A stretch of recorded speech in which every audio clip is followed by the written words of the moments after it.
नमस्कार।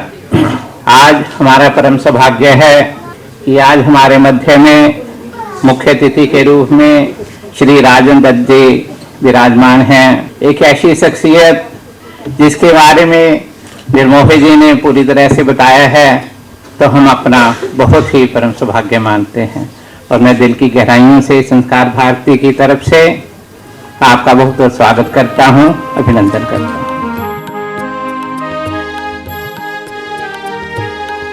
साधयति संस्कार भारती भारते नवजीवनम् साधयति संस्कार भारती भारते नवजीवनम्।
ओह देवी, तुम आ गई। हम तुम्हारी प्रतीक्षा कर रहे थे। सुनकर अच्छा लगता है कि तुम मेरी प्रतीक्षा कर रहे थे। ऐसा क्यों कहती हो देवी? सच ही तो कहती हूँ। तुम अशोक उज्जैनी के शासक दिन रात काम में व्यस्त रहते हो। तुम्हारे पास तो इतना भी समय नहीं कि स्मरण कर सको कि देवी नाम की कोई स्त्री है जो बेचारी दिन रात घर पर अकेली रहती है। प्रतीक्षा। और वो बेचारी इतनी बेचारी है कि उज्जैनी के शासक अशोक पर शासन करती है। आज उससे मिलने के लिए उज्जैनी का शासक 2 घंटे से बैठा हुआ है। कहाँ गई थी? आज बुद्ध पूर्णिमा है, नव विहार में विशाल उत्सव है, वही गई थी। महेंद्र और संगीता भी तुम्हारे साथ गए थे? हाँ। तो वो तुम्हारे साथ वापस क्यों नहीं आए? उनकी आयु के बहुत से साथी वहां मिल गए थे, उन्हीं के साथ वे खेल रहे। अभी थोड़ी देर में आ जाएंगे। वो सुरक्षित तो है ना? हाँ बाबा, बिल्कुल सुरक्षित है। सुरक्षाकर्मी उनके साथ है। तुम बहुत चिंता करते हो बच्चे की। क्या करूं देवी, पिता हूं ना। हाँ देवी, एक शुभ समाचार है। शुभ समाचार? हाँ। शुभ समाचार बाद में सुनूंगी। आओ पहले तथागत के चरणों में नमन करके उनका आशीर्वाद ले लो। देवी तुम जानती हो कि हम आजीवक हैं, ये तुम्हारे शाक्य मुनि के उपासक नहीं हैं हम।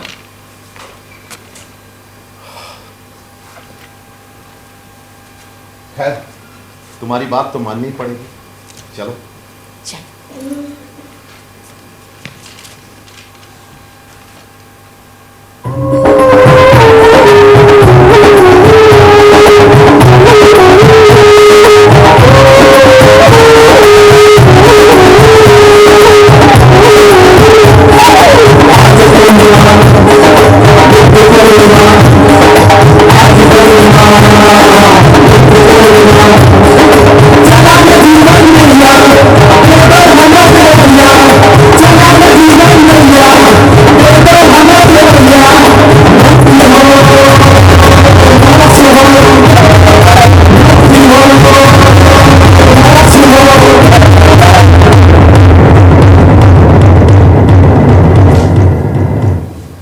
अब बताओ क्या है शुभ समाचार? शुभ समाचार यह है कि महामंत्री राधा गुप्त का पत्र आया है। पिता महाराज रोगग्रस्त हैं, उनकी दशा बहुत गंभीर है और वैद्यों ने भी हाथ खड़े कर लिए हैं। कदाचित उनके जीवन का अंत निकट है। क्या कहा? पिता महाराज रोगग्रस्त हैं और ये तुम्हारे लिए शुभ समाचार है? नहीं, मेरे कहने का तात्पर्य ये नहीं। तो क्या है तुम्हारे कहने का तात्पर्य? मेरे कहने का तात्पर्य कुछ क्या है? अभी तुम्ही ने कहा पिता महाराज रोगग्रस्त है और एक शुभ समाचार है, कदाचित पिता महाराज मेरे कहे कि अर्थ का अनर्थ मत क्या करो, हम कुछ और कहना चाहते थे। पिता का रोगग्रस्त होना शुभ समाचार नहीं है, जानते हैं हम। तो क्या है शुभ समाचार? शुभ समाचार यह है कि महामंत्री राधा गुप्त ने हमें पाटलिपुत्र बुलाया। क्यों? वो चाहता है कि पिता महाराज के पश्चात मगध के सिंहासन पे हमारा अभिषेक हो। क्यों? तुम्हारा क्यों? मगध के सिंहासन पर तो पहला अधिकार तुम्हारे अग्रज सुसीम का है। हमारा अग्रज सुसीम? तुम जानती तो हो उसके बारे में?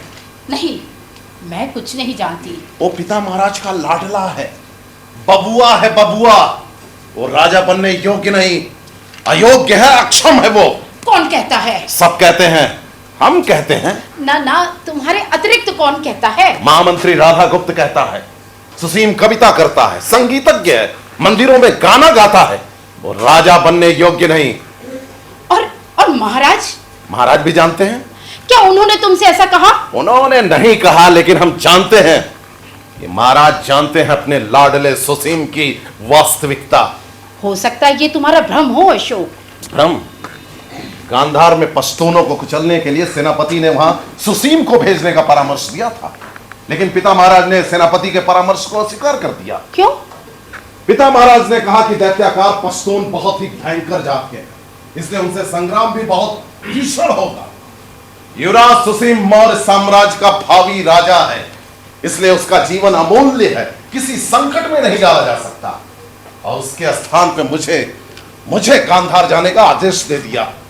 ये तो अच्छा ही हुआ, पश्तूनों को पराजित करके तुम्हें देशव्यापी यश प्राप्त करने का अवसर मिला।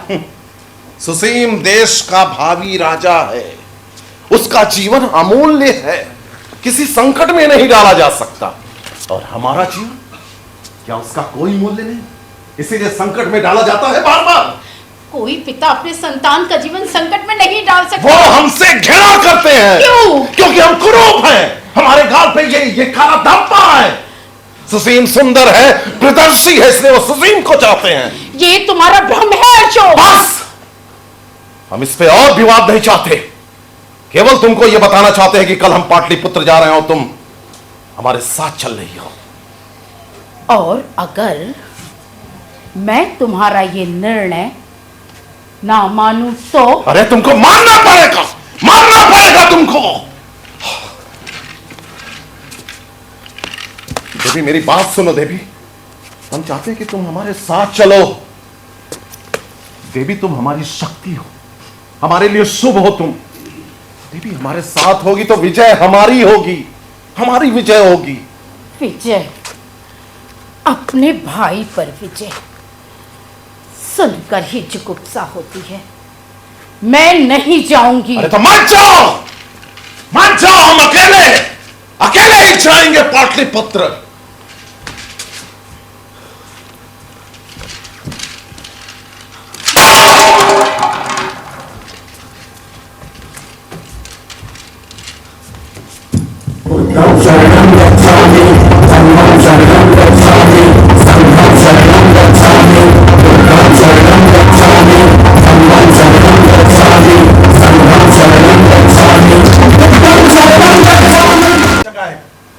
सहारा।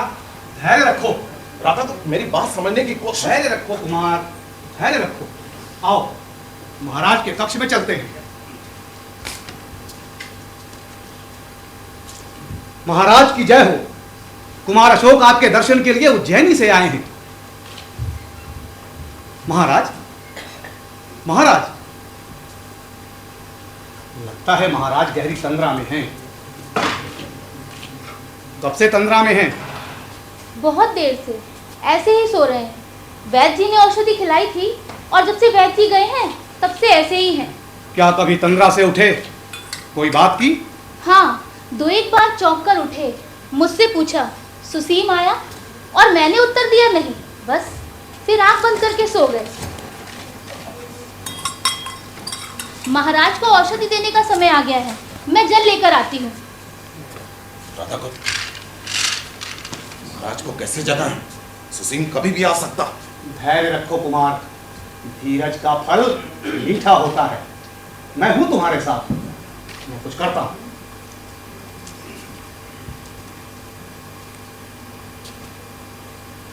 महाराज उठिए, उठिए महाराज, महाराज उठिए। सुसीम, सुसीम, सुसीम आ गया, सुसीम आ गया।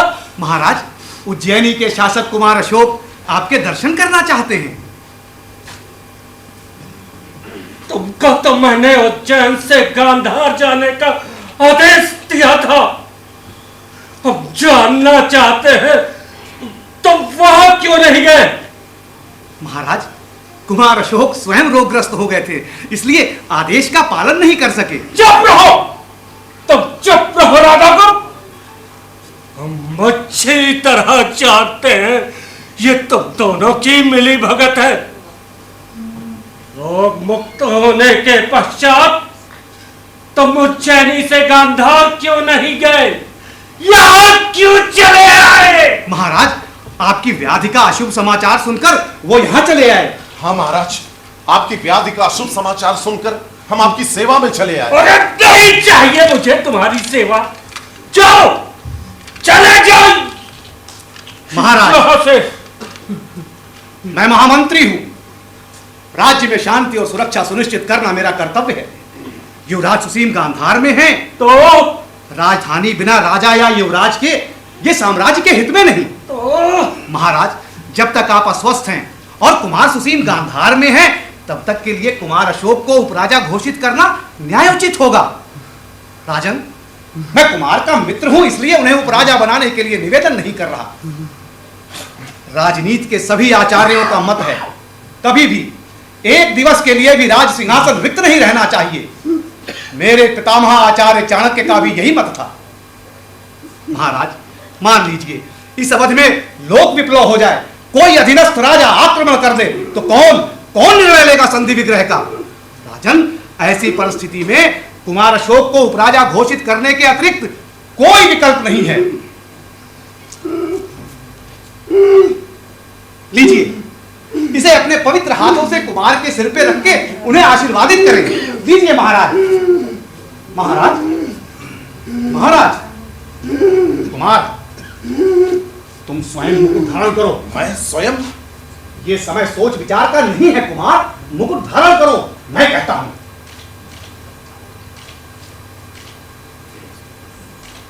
अब तुम मगध के उपराजा हो, आओ मेरे साथ।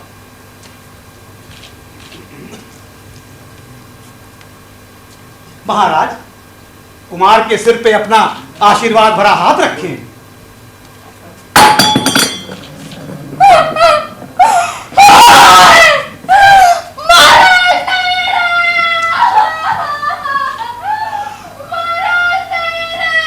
सैनिकों, सेनापति से कहो कि महामंत्री राधागुप्त का आदेश है कि महाराज बिंदुसार ने कुमार अशोक को मगध का उपराजा घोषित कर दिया है। जो आज्ञा महामंत्री। हमने तो महाराज से निवेदन किया था कि हमें मगध का उपराजा बना दे, किंतु महाराज तो हमें मगध का राजा बनाना चाहिए।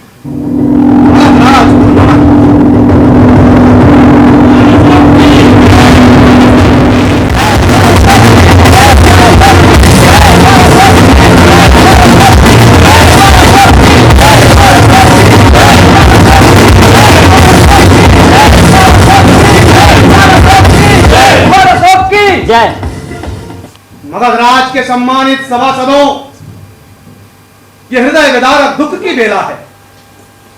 हमारे पिता समान राजा देवानाम प्रिय महाराज बिंदुसार हम सबको रोता तलपता छोड़ स्वर्ग को प्रस्थान कर चुके हैं। मगध का सिंहासन रिक्त है।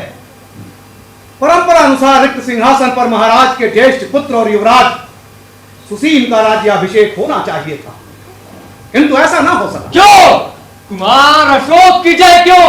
कुमार सुसीम की जय क्यों नहीं? कुमार सुसीम की जय! कुमार सुसीम की जय! कुमार सुसीम की जय! मैं भी कुमार सुसीम की जय करना चाहता था, किंतु यह संभव नहीं है, क्योंकि स्वर्गीय सम्राट भी यह नहीं चाहते थे। उन्होंने स्वयं कुमार को उपराजा बनाया था, स्वयं अपने हाथों आशीर्वाद दिया था और स्वयं अपने हाथों कुमार के सिर पे उपराजा का मुकुट रखा था। ये सत्य नहीं है। कौन है इसका साक्षी? हाँ, कौन है इसका साक्षी?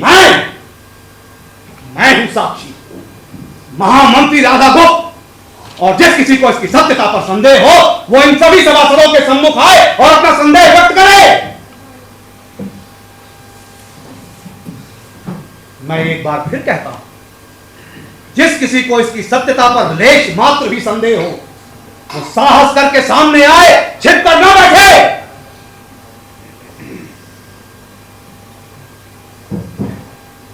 इसका अर्थ है किसी को कोई आपत्ति नहीं है। हाँ, तो मैं कह रहा था कि महाराज ने कुमार सुसीम को उत्तराधिकार से वंचित करके कुमार अशोक को अपना उत्तराधिकारी चुना है। हो सकता है ये परंपरा के विरुद्ध हो, किंतु हम लोग इसमें कुछ नहीं कर सकते। हम सब स्वर्गीय सम्राट की आज्ञा मानने को विवश हैं। उपराजा को राजा बनना ही पड़ेगा। इसलिए स्वर्गीय सम्राट की अंतिम इच्छा का पालन करते हुए मंत्रिमंडल तथा सेनापति ने यह निर्णय लिया है, कल प्रातःकाल कुमार अशोक महाराज अशोक बनकर मगध के राज सिंहासन पर आरूढ़ होंगे। कुमार अशोक की जय। कुमार अशोक की जय! कुमार अशोक की जय! कुमार अशोक की जय! कुमार अशोक की जय! कुमार अशोक की जय! कुमार अशोक की जय! कुमार अशोक की जय!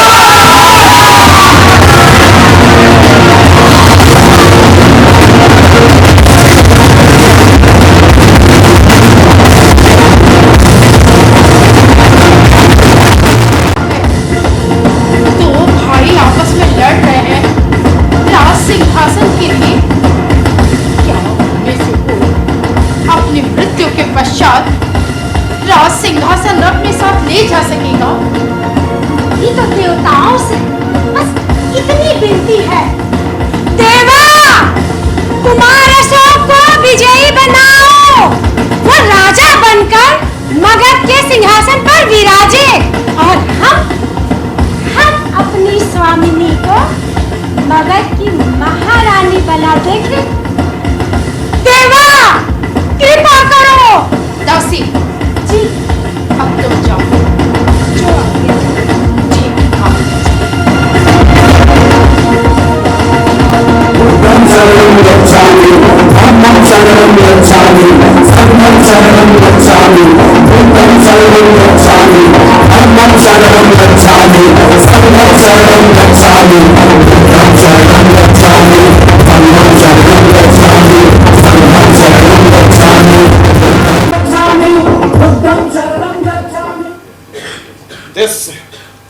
बहुत दिनों बाद यह घड़ी आई है। अग्रबंधु, पितामह चंद्रगुप्त मौर्य की राजउपाधि देवानाम प्रिय थी, तो आपकी राजउपाधि क्या होगी? हमारे पास पितामह की खड्ग है, इसलिए उनके समान हमारी भी राजउपाधि देवानाम प्रिय होगी। आज से 4 साल पहले पिता महाराज के मृत्यु के पश्चात राज सत्ता हमारे हाथ आई, किंतु राज्याभिषेक नहीं हो सका। सुसीम ने पश्चिम से पाटलिपुत्र पे आक्रमण कर दिया था। पूरे 4 वर्ष लगे। सुसीम और कलिंग राज को पराजित करने में पूरे 4 वर्ष लग गए। महाराज, आज बहुत ही पुनीत दिवस है और अपने अग्रबंधु को राजाधिराज बनते देखना हमारा स्वप्न था। हाँ दिस, यदि आज देवी भी होती तो कितनी प्रसन्न होती, और बच्चे भी। दिस, माता पिता का सबसे बड़ा सुख होता है अपने बच्चों को बड़ा होते हुए देखना। हम इस सुख से वंचित रह गए, वंचित रह गए। जाने कहाँ होंगे वे। सब सकुशल है महाराज, बच्चे अपने नाना के साथ हैं। हाँ, आर्या देवी कदाचित संघ की शरण में चली गई हैं। अब वो भिक्षुणी है महाराज। आरंभ से ही उसकी बुद्ध में अटूट श्रद्धा थी। पहले जब हम गांधार के शासक थे तो हमने बड़ी क्रूरता से पश्तूनों के विद्रोह को कुचल दिया था। वहां से जब हम लौट के वापस आए तो 4-6 पश्तून हमारे पीछे पीछे प्रतिशोध लेने आए। एक दिन अकेले घोड़े पे हम कहीं जा रहे थे तो 6 पश्तूनों ने हम पर आक्रमण कर दिया। हे भगवान, फिर क्या हुआ? होना क्या था, हमने उनका सामना किया, 2 को मार गिराया और 4 भाग गए। वाह, आपकी वीरता द्वितीय है गुरुबंधु। संयोग से देवी उस समय बौद्ध विहार को जा रही थी। शिविका से उसने ये घटना देखी और दूसरे दिन मिलने के लिए स्वयं अपने घर पे बुलाया और उसने स्वयं हमसे विवाह का प्रस्ताव भी रखा। वो आपकी सुंदरता पे मुग्ध हो गई होंगी। हमने भी कह दिया, देवी हम वीर अवश्य हैं किंतु कुरूप हैं, हमारे गाल पे ये काला धब्बा है। उसने कहा कि चंद्रमा में भी तो धब्बे होते हैं। फिर आपने क्या उत्तर दिया? उसके उत्तर ने हमें निरुत्तर कर दिया और हमें हाँ कहना पड़ा। महाराज, बस एक क्षण इस काले धब्बे पे रंग लगा दो, हल्का सा। क्यों? क्या ये काला धब्बा हमें कुरूप बनाता है? क्या इसके कारण हम कुरूप हैं? हम कुरूप नहीं हैं, नहीं हम कुरूप। ये काला धब्बा हमारी सुंदरता है, सुंदरता है हमारी। हम देखने में सुंदर है, प्रदर्शी है हम।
सम्राट अशोक की जय, सम्राट अशोक की जय।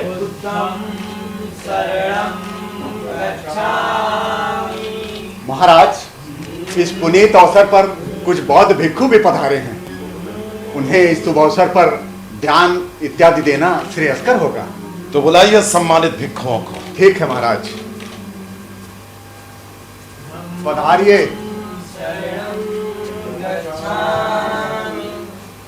संघं शरणं गच्छामि। आप पर तथागत की कृपा हो राजन।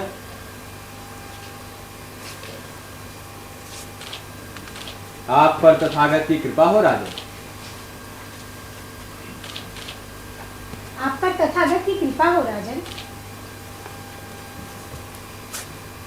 आप पर तथागत की कृपा हो राजन।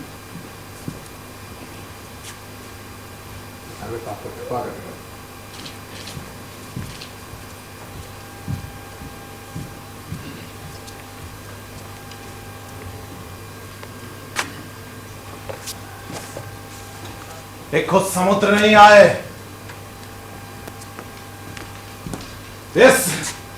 देखो समुद्र को बुलाया जाए।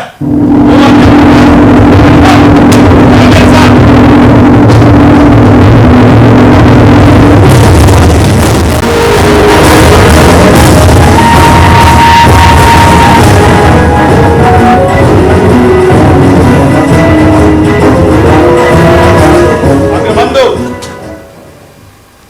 भिक्खु समुद्र, भिक्खु को नमन। तथागत तुम्हारी रक्षा करे राजन। विराजिए।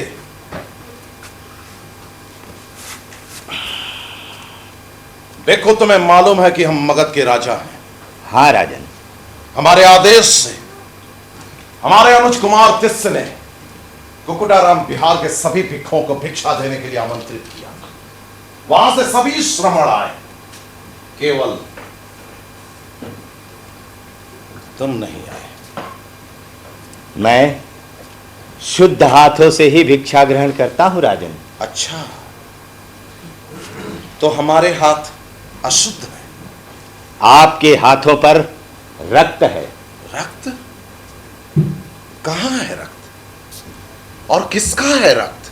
अपने भाई सुसीम की हत्या का। सुसीम अक्षम था, अयोग्य था वो। विदेशी यवन पश्चिमी सीमाओं पे प्रबल हो रहे थे। कैसे करता साम्राज्य की रक्षा? यहां की भूमि के लिए, यहां के जनवासियों के लिए हमें खड्ग उठाना पड़ा। मुझे मृत्यु का भय नहीं है राजन। मुखाकृति की कालिमा को छिपाने के लिए जैसे आपने प्रियदर्शी नाम धारण किया है ना, वैसे ही अपनी सत्ता लोलुपता को साम्राज्य की सुरक्षा का बहाना दे रहे हैं आप। शांत शांत हो जाइए महाराज। मैं आपके चरणों में विनती करता हूं महाराज, आपके हाथों भिक्खु का वध उचित नहीं है महाराज, शांत हो जाइए। किसी राजा का खड्ग मुझे भयभीत नहीं करता राजन।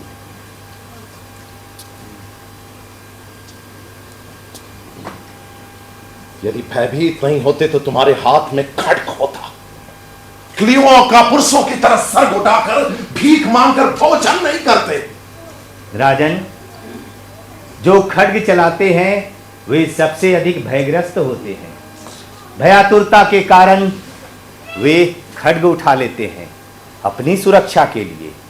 और हम घुटे सिर के भिक्षुओं को जीवन से मोह नहीं, इसलिए हम मृत्यु से भयभीत नहीं।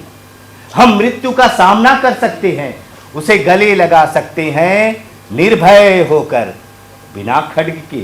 कहना आसान है, किंतु ये सत्य नहीं है। अगर हम तुम्हें आग में जलाकर मृत्यु दंड दें, तो अग्नि ज्वाला के प्रथम स्पर्श से उठी तुम्हारी चीत्कार गगनभेदी होगी।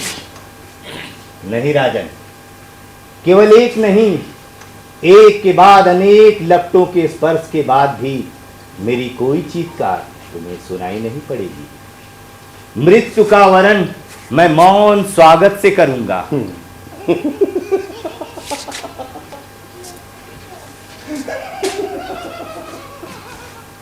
ठीक है, ठीक है, हम देखेंगे तुम्हारी मृत्यु का मौन स्वागत।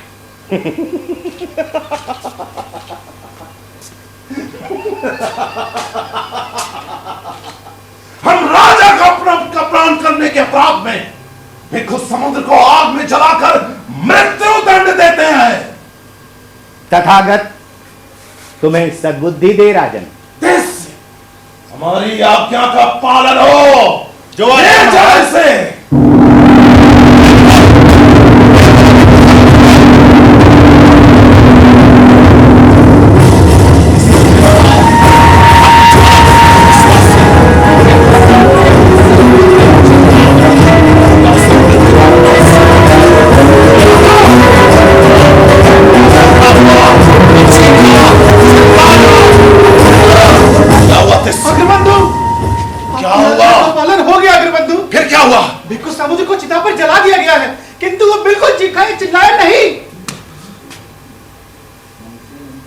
पर जाते ही वो पद्मासन में बैठ गया, कदाचित समाधि में चला गया। जब चिता को आग लगाई गई, वो ऐसे जल गया जैसे सूखी लकड़ी जल जाती है महाराज। समझ में नहीं आ रहा कैसे कोई अपनी मृत्यु का वर्ण कर सकता, कैसे कोई इतनी सहजता से अपने प्राण दे सकता है। देखो समुद्र, हम पराजित हुए, हम तुमसे पराजित हुए। ऐसा क्या है, ऐसा क्या है बुद्ध में, धम्म में, संघ में, जो मानव को मृत्यु पे विजयी बना।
पढ़ लिया शिलालेख का आरोप? हाँ महाराज। हम जानते हैं हम प्रजा में चंडा शोक के नाम से प्रसिद्ध है। पहले सुसीम की हत्या, फिर बौद्ध भिक्षु समुद्र की हत्या, उसके बाद कलिंग का युद्ध। उसकी विभीषिका हमारे अंतस में आज भी आंदोलित करती है। मौत का वो भयावह नर्तन युद्ध क्षेत्र कलिंग सैनिकों के शव से पटा हुआ था। शव से रिश्ते बहते, रक्त से पास के नदी का जल लाल हो गया था। हम अपने आप से पूछते हैं, क्यों किया हमने ये युद्ध? क्यों किया हमने कलिंग पे आक्रमण? क्यों किया हमने कलिंग पे आक्रमण? इस प्रश्न का उत्तर भी आपको ही देना होगा महाराज। आपने ही कलिंग विजय का निर्णय लिया था। कलिंग ने सुसीम का साथ दिया था। तब क्यों क्षोभ करते हैं कलिंग युद्ध पर? महामंत्री राधागुप्त, हम मनुष्य भी तो हैं। शब्दकार जो शिलालेख का आलेख पढ़ो। जो आज्ञा महाराज। कलिंग युद्ध में हुई प्रत्येक हत्या, प्रत्येक मृत्यु और प्रत्येक निष्कासन से देवानाम प्रिय पीड़ा अनुभव करते हैं। उन्होंने ये शिलालेख इसलिए उत्कीर्ण करवाया है जिससे उनके पुत्र एवं पौत्र नवीन विजय का संकल्प न करें। ठीक है, हमें तो ठीक लगता है। बनते गुप्त जी महाराज। आप क्या कहते हैं? ठीक है महाराज, किंतु ये भी अंकित होना चाहिए, यदि आपके उत्तराधिकारी कोई नवीन विजय करना चाहें तो धम्म विजय करें। लिखो शब्दकार, देवानाम प्रिय राजा प्रियदर्शी चाहते हैं कि उनके उत्तराधिकारी धम्म विजय करें, फेरी घोष के स्थान पर धम्म घोष करें। महाराज, अब समुचित है। जनलोक को यह भी तो ज्ञात होना चाहिए कि धर्म क्या है। कितने ही मत मतांतर हैं। धर्म तो एक ही है, तथागत का भी धर्म, बौद्ध धर्म। और वैदिक धर्म, क्या वो धर्म नहीं है? फिर जैन है, आजीवक हैं, निर्ग्रंथ हैं, चारवाक हैं। महाराज बौद्ध उपासक हैं तो वो बौद्ध धर्म का ही प्रचार करेंगे। जो राजा धर्म के आधार पर प्रजा में विभेद करे वो राजा बनने योग्य नहीं। राजा पूरी प्रजा का पालक होता है, वो सब धर्मों का समान रूप से पोषण करता है। वो किसी एक धर्म का प्रचार कैसे कैसे कर सकता है? बुद्ध और धम्म की शरण में जाने के पश्चात महाराज का कर्तव्य है बौद्ध धर्म का प्रचार, केवल बौद्ध धर्म का। भिक्षु सागर मते, मैंने अभी अभी कहा जो राजा धर्म के आधार पर प्रजा में विभेद करे वो राजपद के योग्य नहीं। महामंत्री, आप इतने अधीर क्यों हो रहे हैं? किंतु महाराज, क्या महामंत्री अपने महाराज को राजधर्म का पाठ पढ़ाएंगे? यदि आवश्यक हुआ तो अवश्य, यह मंत्री परिषद का दायित्व है। इसकी आवश्यकता नहीं पड़ेगी महामंत्री, हम राजधर्म से अवगत हैं। लिखो शब्द का। देवानाम प्रिय राजा प्रियदर्शी कहते हैं संसार में कोई भी उपहार धर्म उपहार से बढ़कर नहीं है, कोई भी दान धर्म दान जैसा नहीं है, कोई मित्र धर्म मित्र जैसा नहीं है, और कोई भी संबंध धर्म संबंध जैसा। साधु साधु वचन। एक किंतु धर्म क्या है ये भी तो लिखकर बताइए। महामंत्री, आप फिर अधीर हो रहे हैं। लिखो शब्द का। देवानाम प्रिय राजा प्रियदर्शी कहते हैं अनुचरों और कर्मचारियों के प्रति उचित व्यवहार, माता पिता के प्रति सम्मान, मित्रों साथियों संबंधियों के प्रति उदारता, ब्राह्मणों और श्रमणों के प्रति श्रद्धा, यही धर्म। अब आलेख सर्वथा उचित है। यही तो सब संप्रदायों का सार है, आने वाले राजाओं के लिए अनुकरणीय। दूसरा आलेख शब्द का। जो आज्ञा महाराज। देवानाम प्रिय राजा प्रियदर्शी की आज्ञा से ये धर्माज्ञा लिखी गई है कि उनके राज्य में न तो किसी जीवित पशु की हत्या की जाए और न ही उसकी बलि चढ़ाई जाए। पहले देवानाम प्रिय राजा प्रियदर्शी की राज रसोई में हर दिन भोजन के लिए हजारों पशुओं का वध किया जाता था, लेकिन अब इस धर्माज्ञा के लिखे जाते समय राज रसोई में एक भी पशु का वध भोजन के लिए नहीं किया जाता है। शब्द का। किंतु यह सत्य नहीं है। क्षमा महाराज, क्षमा। लिखो। देवानाम प्रिय राजा प्रियदर्शी की राज रसोई में पहले सहस्त्रों पशुओं का वध भोजन के लिए किया जाता था। अब इस धर्माज्ञा के लिखे जाते समय प्रत्येक दिन केवल 2 मोर 1 हिरन भोजन के लिए वध किए जाएंगे। कालांतर में इन 3 पशुओं का वध भी वर्जित होगा। बनते गुप्त, राजा प्रजा के लिए पिता के समान होता है। जैसे पिता अपने पुत्र से असत्य नहीं बोलता, हम भी अपनी प्रजा से असत्य नहीं बोल सकते। प्रारूप अब समुचित है महाराज। बिल्कुल। सागरमते, आप क्या कहना चाहते हैं? समुचित है महाराज। महामंत्री जी, हमारी धर्माज्ञाएं नगर के प्रमुख स्थानों पर देश विदेश में लगवाई जाए। हम चाहते हैं कि धर्म का संदेश जन जन तक पहुंचे, लोग अपना ये जीवन और मृत्यु के उस पार का जीवन सफल बनाएं। हमारी धर्माज्ञाएं पाषाण शिलाओं पे अंकित की जाएं, जिससे समय के साथ वो धूमिल ना हो और हमारी जय जयकार हो। सम्राट अशोक की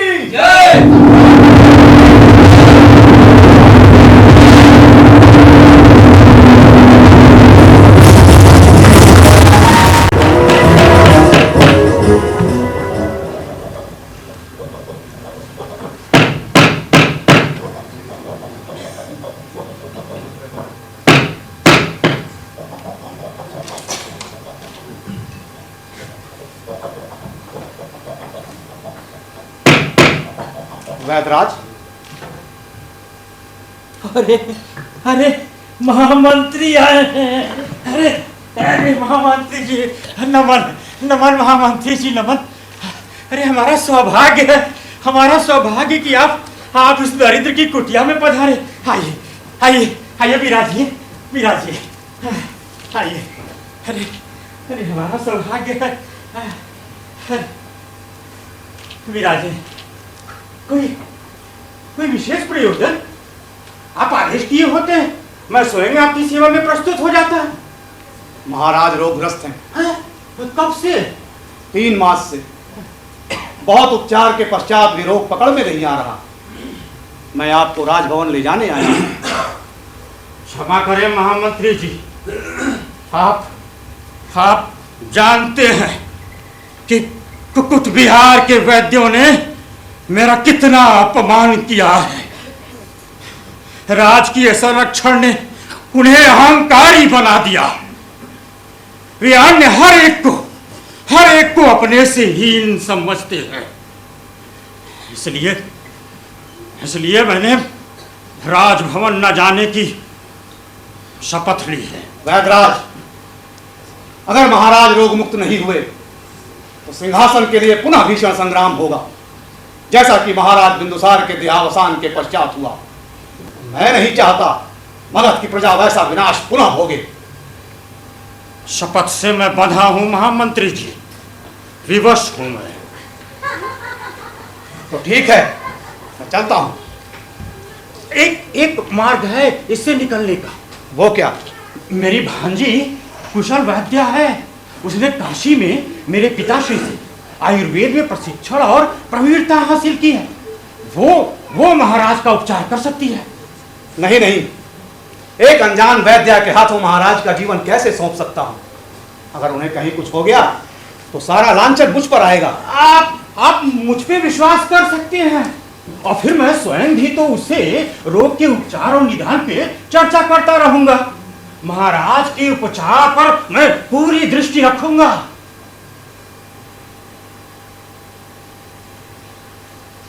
ठीक है, बुलाइए वैद्या को। अच्छा, त्रिशराक्षिता पुत्र त्रिशराक्षिता। महामंत्री जी, महामंत्री के चरणों में नमन। आयुष्मती भव। तो तुम्हारा नाम त्रिशराक्षिता है? जी। महाराज के अनुज का नाम है तिश, और प्रत्येक तिश तिथि को महाराज का आदेश है कि उनके द्वारा स्थापित शिलालेखों का धर्म महामात्र जनता के बीच वाचन करें।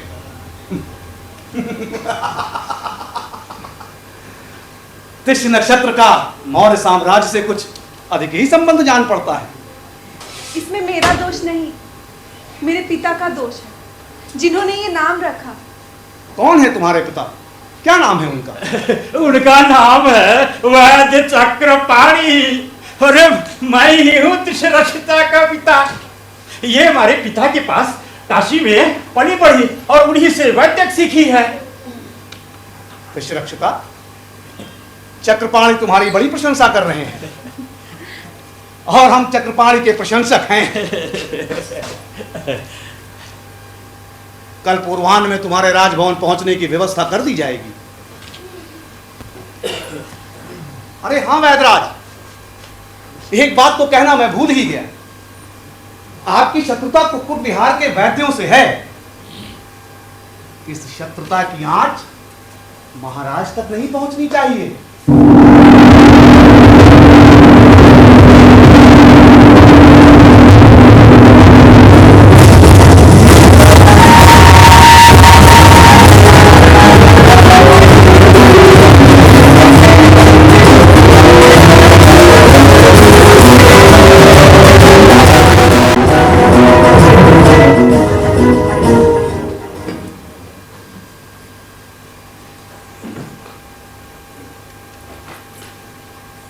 महाराज को नमन।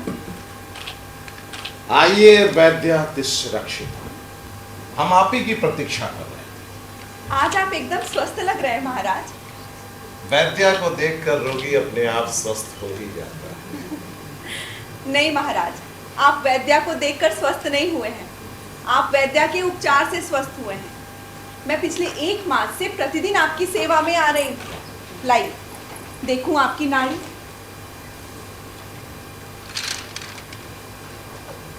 पिछले 1 मास से तुम हमारी नाड़ी देख गई। महाराज, अब आप रोग मुक्त हैं, स्वस्थ हैं।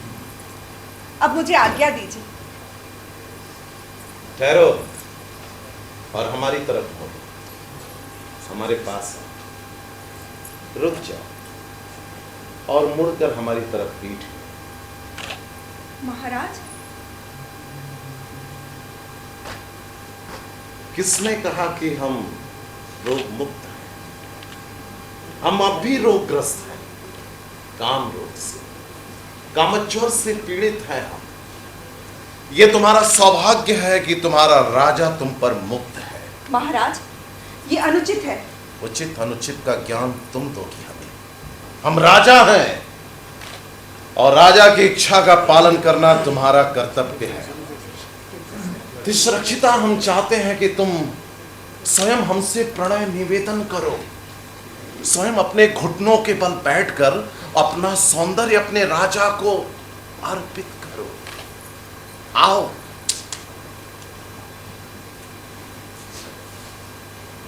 हमारी आज्ञा का पालन क्यों नहीं हुआ?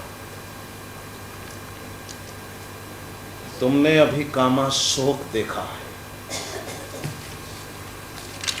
हम चंडाशोक भी हैं। हमारा क्रोध बहुत भयानक है। हम तुम्हें मृत्यु दंड भी दे सकते हैं। हम तुम्हें आग में महाराज, महाराज, महाराज, भेषज ला।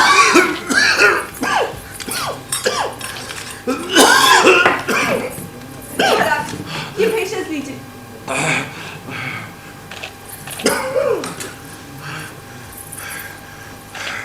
महाराज, जब आपको खांसी आए तो आप ये भेषज लें, आपको आराम आएगा।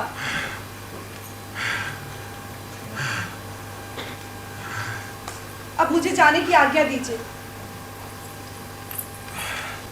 रुको तिष्रक्षिता, हमारी पटरानी असंगमित्ता का देहांत हो चुका है। उसके स्थान पे हम तुमको मगध की पटरानी बनाना चाहते हैं। क्या तुम्हें स्वीकार है? क्या है तुम्हारा उत्तर? राजाज्ञा का पालन होगा। यदि मेरे हाथों में वरमाला होती तो आपके गले में डाल देती।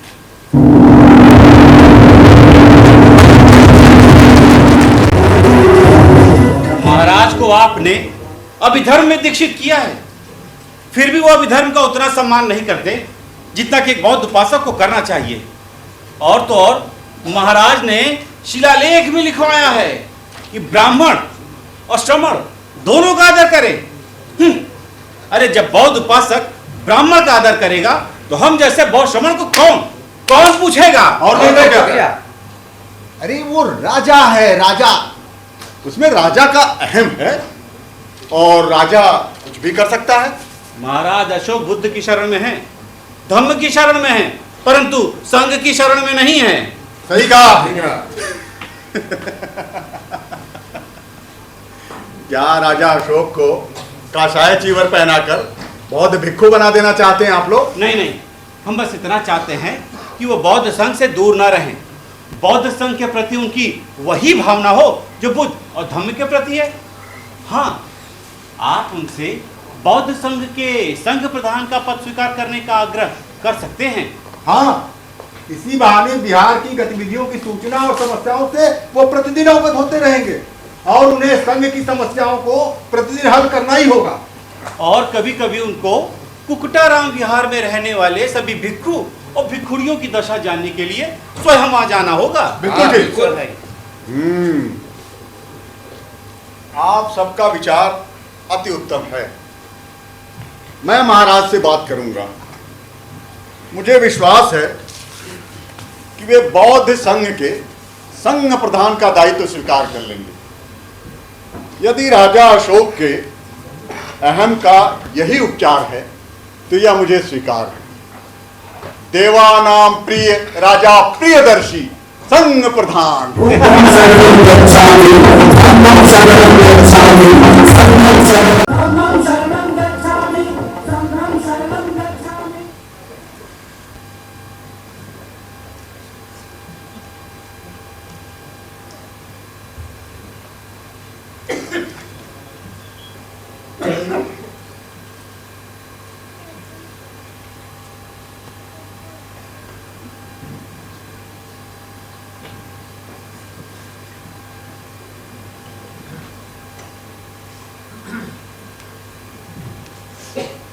भंते, महारानी पर तथागत की कृपा हो। भंते को मैं महारानी लगती हूँ। ओह, नंदिता तुम, मैं समझा महारानी। तो क्या मैं महारानी नहीं हो सकती? अरे क्यों नहीं हो सकती? मैंने तुम्हें महारानी से कब समझा? भिक्खू का मन चंचल हो रहा है। अपराधी मैं नहीं। तो कौन है अपराधी? मेरे सामने खड़ी है। उल्टा चोर और कोतवाल को डांटे। मन अगर भिक्खू का चंचल हो तो अपराध उसका नहीं है, किसी और का अपराध है। आने दो महारानी को, मैं उनसे कहूंगा। क्या कहोगे? यही कि आपकी दासी का चाल चलन ठीक नहीं, वो भिक्खू का मन चंचल करती है। महारानी पूछेंगी किस भिक्खू का मन चंचल किया? मैं उत्तर दूंगा, मेरा मन चंचल किया।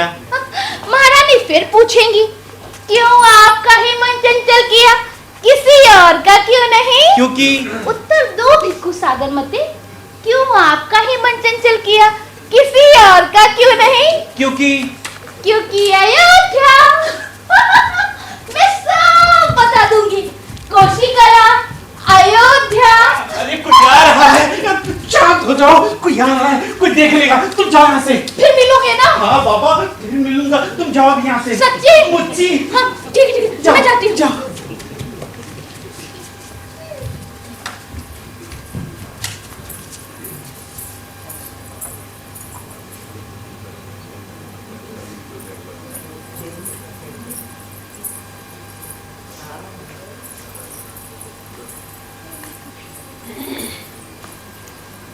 भंते नमन। तथागत की कृपा हो महारानी पर। मुझे अपनी दासी नंदिता से ज्ञात हुआ कि आप मुझसे मिलना चाहते हैं। हाँ, दासी नंदिता ने बताया मगध की महारानी किसी बौद्ध भिक्खू से मिलना चाहती है। तो मैंने कहा मैं भी तो भिक्खू हूँ, तो मैं क्यों नहीं।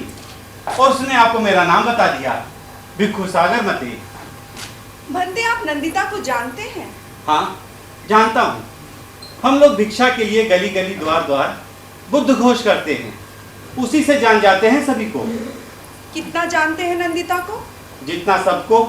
कब से? बहुत दिनों से। आप कहाँ के हैं भंते? आप जानती तो हैं, पाटलिपुत्र के कुक्कुट विहार में रहता हूँ, वहीं से आया हूँ। भिक्खु बनने के पहले आप कहाँ थे? अब हम भिक्खु हैं, हमारा पुनर्जन्म हुआ है भिक्खु बनकर। हम पिछला सब कुछ भूल चुके हैं। मेरे प्रश्न का उत्तर दीजिए। पूर्व जन्म में आप कहाँ रहते थे? अपने माता पिता के साथ? उत्तर दीजिए, अन्यथा कारागार में जाना पड़ेगा। पूर्व जन्म में आप कहाँ रहते थे? मथुरा के पास कोशिकला ग्राम में। और नंदिता? वो भी कोशिकला से है। तो आप दोनों में प्रेम संबंध थे, फिर विवाह क्यों नहीं हुआ? अरे कैसे होता विवाह? मैं शूद्र निषाद और वो वेदों के गायक, विद्वान पूजित ब्राह्मण। कैसे प्रेमी थे आप दोनों? भाग क्यों नहीं गए एक साथ? भाग गए थे। उस समय हम लोग अयोध्या में रह रहे थे, उसके घर वाले पता लगाते लगाते वहां तक आ गए। अच्छा, फिर आप बचे कैसे? उस समय हम लोग बाजार में थे, नंदिता के घर वाले हमको देखते देखते वहां तक आ गए। हम वहां डर के मारे भाग गया। मैंने सिर घुटाया और संघ की शरण में चला गया। नंदिता से मिलते हैं? हाँ, पूर्व जन्म का संबंध है, पूर्व जन्म की स्मृतियां हैं। क्या मैं आप पर विश्वास कर सकती हूँ? निसंदेह वैसा ही विश्वास जैसा आप नंदिता पर करती हैं। भिक्खु सागरमती, बहुत सोच विचार कर हाँ करना। तुम आग से खेल रहे हो।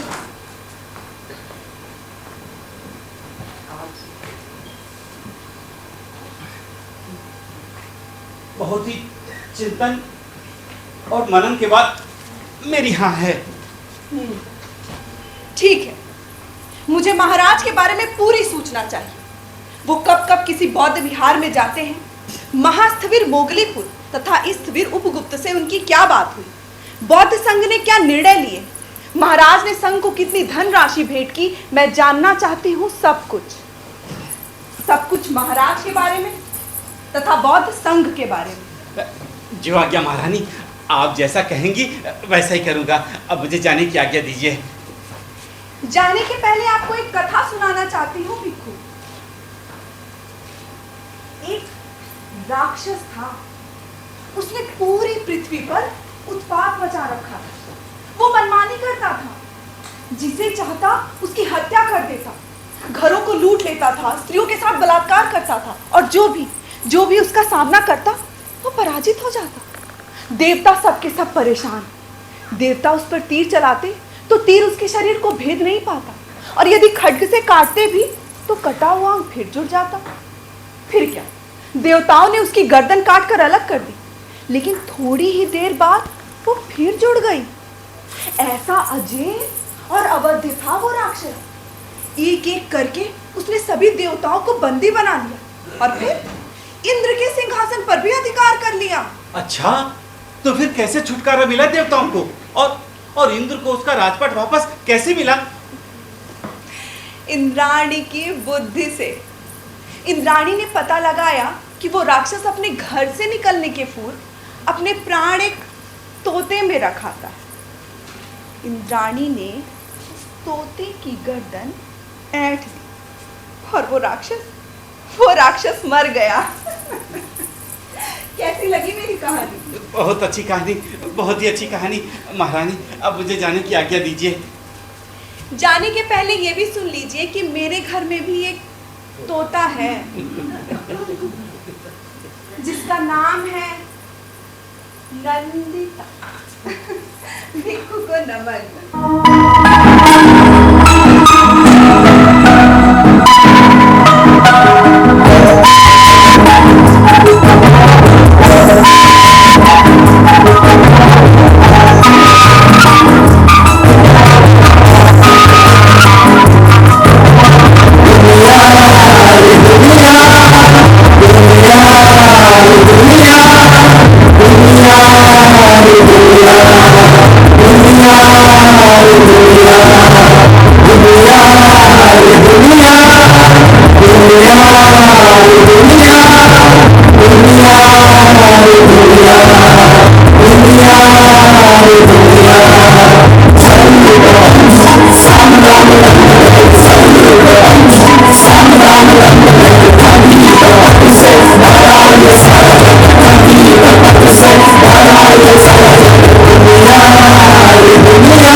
नमन।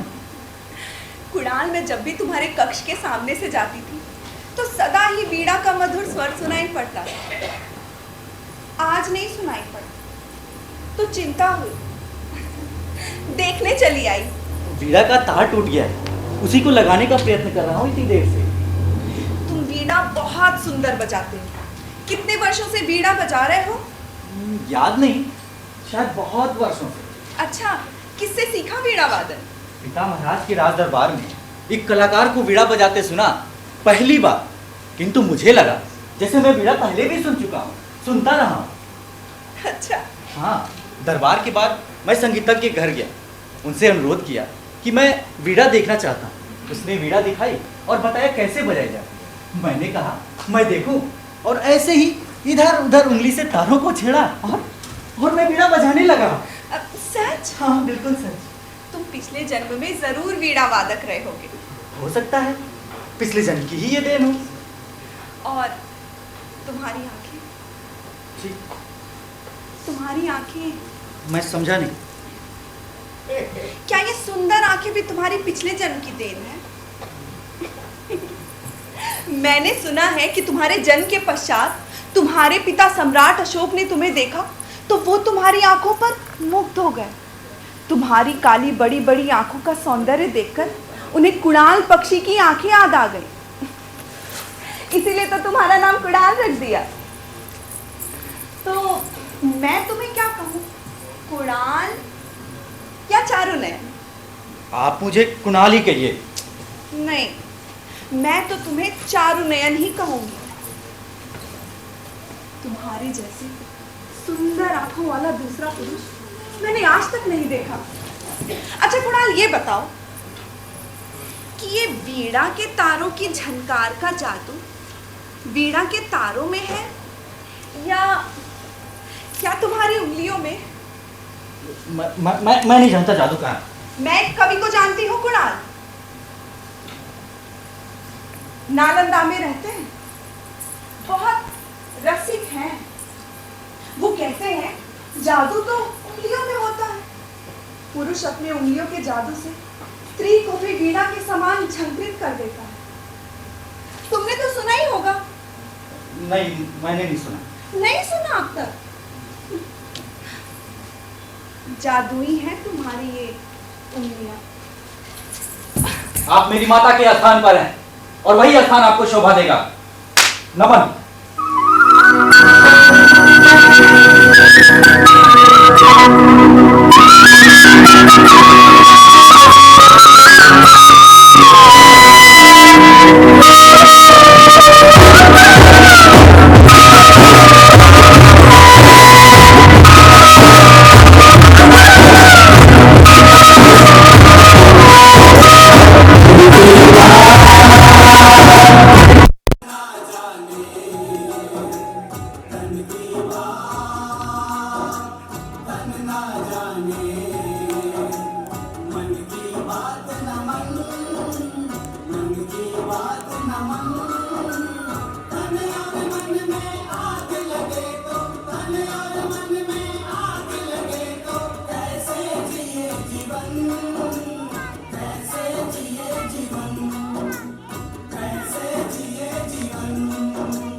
तथागत आप पर कृपा करें। महारानी, एक सूचना और देनी है। क्या? महाराज ने अपने प्रिय छोटे भाई तीसु को बुद्ध, धम्म और संघ की शरण में जाने का आदेश दिया है। क्यों? कदाचित अशोकाराम के सभी शवों पर नियंत्रण रखने के लिए। अब क्या एक व्यक्ति चट्टाने तोड़ती वेगवती नदी का बहाव रोक सकता है भला? महारानी, महाराज ने अपने प्रिय छोटे भाई तीसु को भी बुद्ध, धम्म और संघ की शरण में जाने का आदेश दिया है। लेकिन क्यों? महारानी, क्या एक व्यक्ति चट्टाने तोड़ती वेगवती नदी का बहाव रोक सकता है भला? नहीं ना? अशोकाराम के साथ साथ थेरवाद को भी वह नदी बहा ले जाएगी। महारानी, अब मुझे जाने की आज्ञा दीजिए। तथागत आप पर कृपा करें।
अशोकाराम में झगड़ा क्या बौद्ध भिक्षुओं के आपसी विवाद से प्रारंभ हुआ?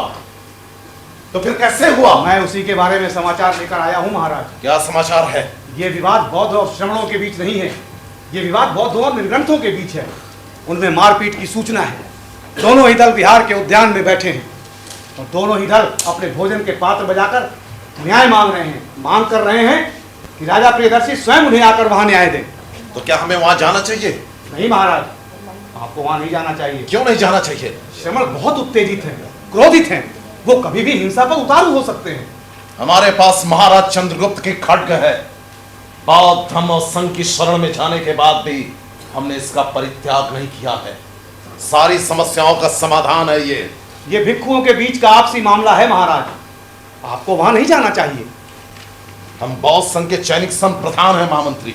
आपको संघ प्रधान भी नहीं होना चाहिए राजन। महामंत्री, तो तुम हमें नीति की शिक्षा दे रहे हो। नीति कहती है राजन, राजा को सांप्रदायिक विवादों से दूर रहना चाहिए। वो सब धर्मों के मानने वाले लोगों का राजा होता है, उसे किसी एक संप्रदाय से अपनी गांठ नहीं जोड़नी चाहिए। महामंत्री, तुम किस अधिकार से हमें नीति की शिक्षा दे रहे हो? उसी अधिकार से महाराज, जिस अधिकार से मेरे पितामह आचार्य चाणक्य आपके पितामह महाराज चंद्रगुप्त को नीति की शिक्षा देते थे। अग्रबंधु, अग्रबंधु, अग्रबंधु, क्या हुआ? अग्रबंधु, मैंने श्रवणों को शांत करने का बहुत प्रयत्न किया, किंतु वो नहीं माने। वो महल का घेराव करने चल दिए हैं। मैंने उन्हें रोका तो किसी निर्ग्रंथ ने मुझ पर ही आक्रमण कर दिया। श्रवण किसी भी वक्त यहाँ आ सकते हैं। दोनों ही दल नारे लगा रहे हैं, अन्याय राजा न्याय दो, अन्याय राजा न्याय दो, अन्याय राजा न्याय दो।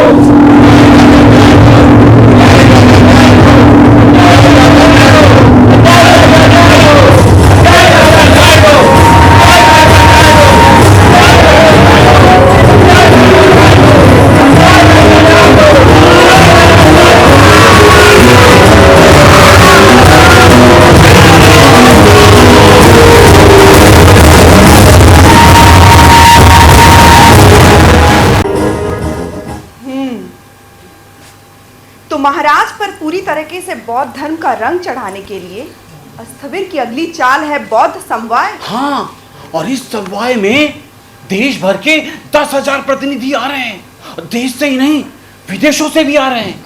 और इस समवाय में सर्वाधिक महत्वपूर्ण एक नाम है, भिक्षुणी देवी। महाराज की रखैल, उसको क्यों बुलाया? जैसे आप जानती हैं कि मेरे प्राण किस मैना के शरीर में हैं, वैसे ही महास्थविर भी जानते हैं कि महाराज अशोक के प्राण जिस मैना के शरीर में है उसका नाम है देवी। भिक्षु सागर मते, अपनी सागर समान विशाल मति से कोई कुटिल चाल निकालिए।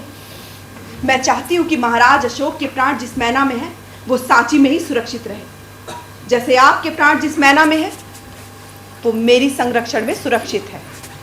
ठीक है महारानी, आप जैसा कहेंगी वैसा ही होगा। भिक्षुणी देवी पाटलिपुत्र नहीं आएंगी। अब महारानी मुझे जाने की आज्ञा दीजिए। भंते नमन। भंते। हाँ महारानी।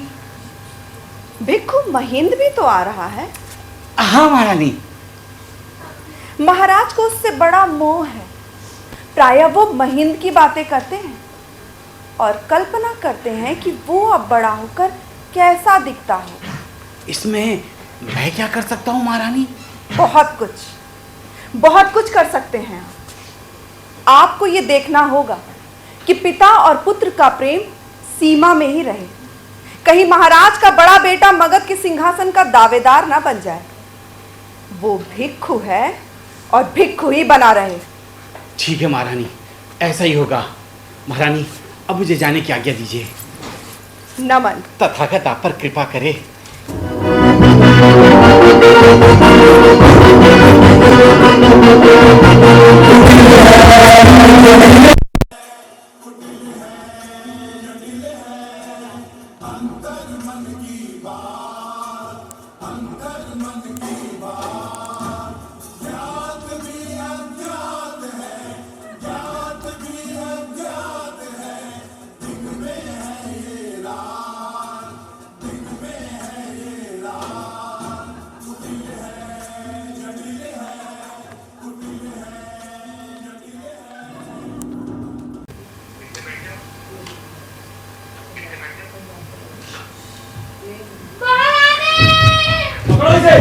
इधर भागने वाला है।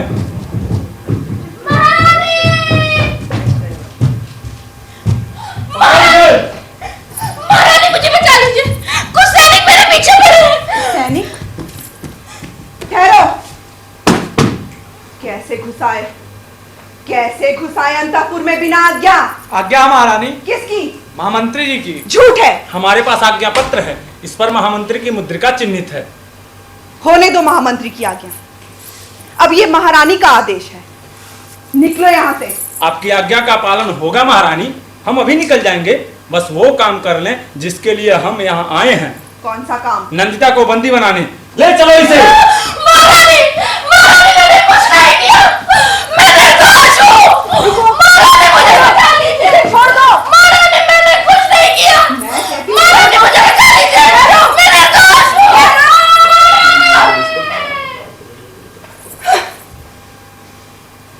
मेरी अवज्ञा का तुमको दंड मिलेगा, एक एक को दंड मिलेगा।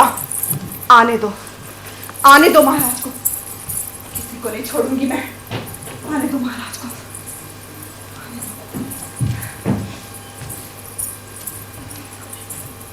क्या हुआ प्रिय?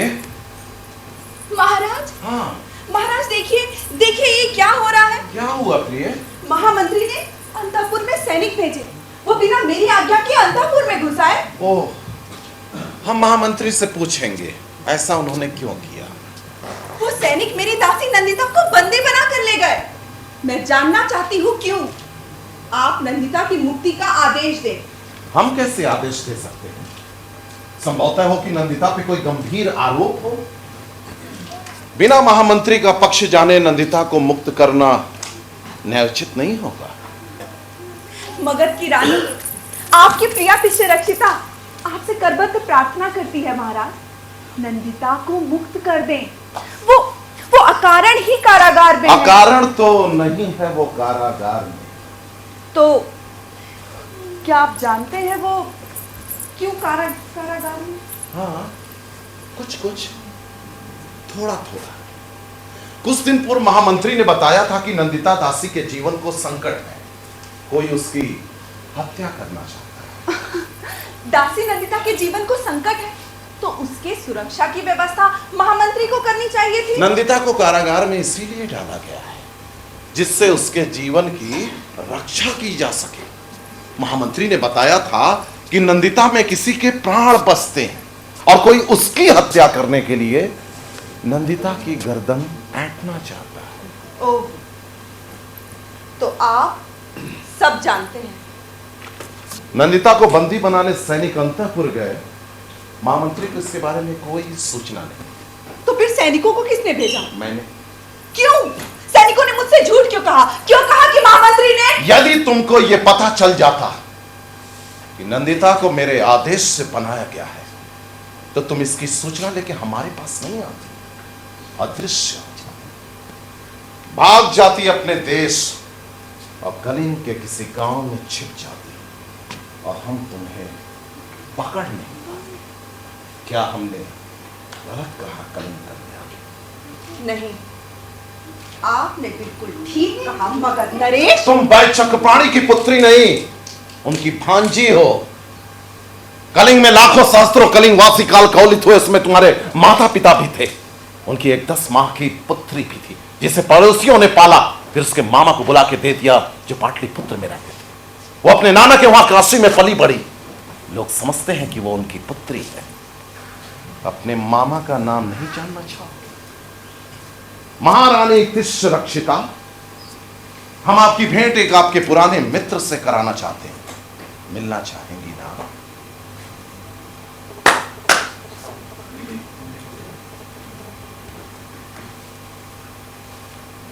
इधर देखिए महारानी तिष्य रक्षिता, भिक्खु सागरवती को तो पहचानती हैं।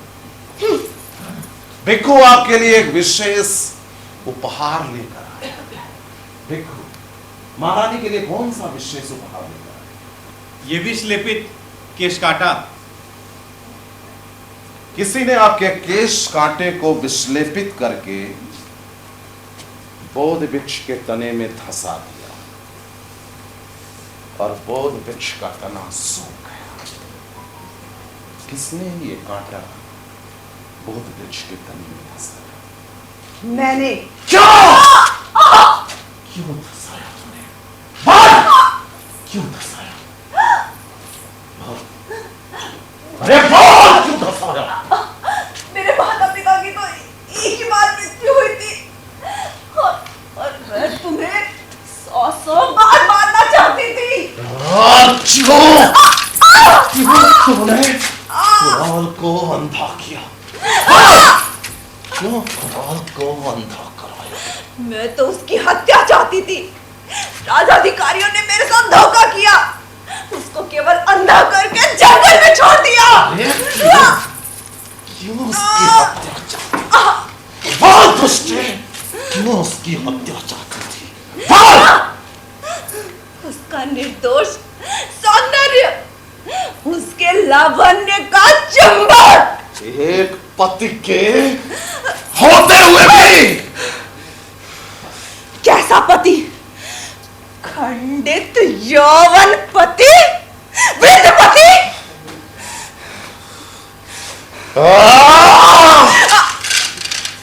तूने जीने का अधिकार खो दिया है। खो दिया है तूने जीने का अधिकार।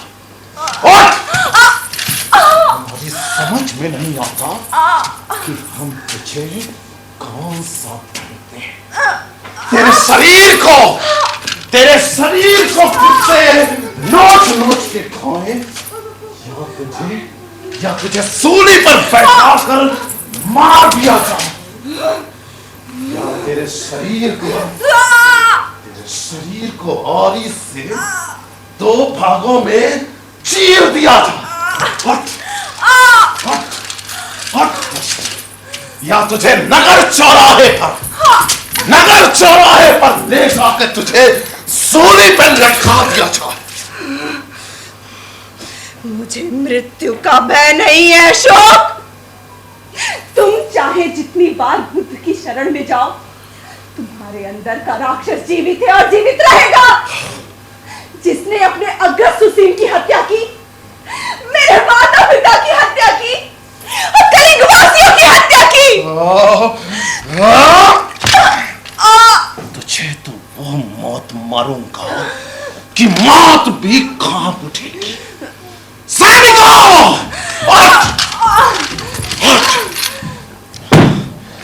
ले जाओ इस स्त्री को, ले जाओ। प्रातः सूर्य की पहली किरण के साथ इसे चिता पर जीवित चला दो। ले जाओ।